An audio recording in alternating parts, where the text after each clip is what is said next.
আসসালামু আলাইকুম। কালকে তো শেয়ার করেছিলাম ছোট ছোট রিলস আকারে। কস্কোতে গিয়েছিলাম।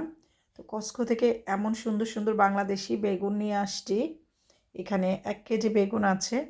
এটা 8 পাউন্ড নিয়েছে। আর বেগুনগুলো দেখুন কত সুন্দর। আর এই কালারটা আমার খুব ভালো লাগে। 1 কেজি এখানে বেগুনটা দেখতে খুবই সুন্দর। তো এত সুন্দর বেগুন দিয়ে আমি আজকে এই যে বাংলাদেশের পদ্মার ইলিশ রান্না করব। সকালে ফজর নামাজের পরে নিচে এসে আমি এই ইলিশ মাছটাকে বের করে রেখেছিলাম। এখন এই বড় পদ্মার ইলিশ দিয়ে আমি এই বেগুনটাকে রান্না করব। এই যে এখানে লেখা আছে বাংলাদেশি ইলিশ।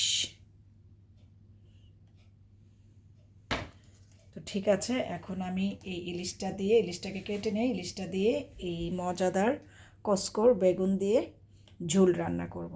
সবাই ভালো থাকবেন, আমাদের জন্য দোয়া করবেন। আল্লাহ হাফেজ।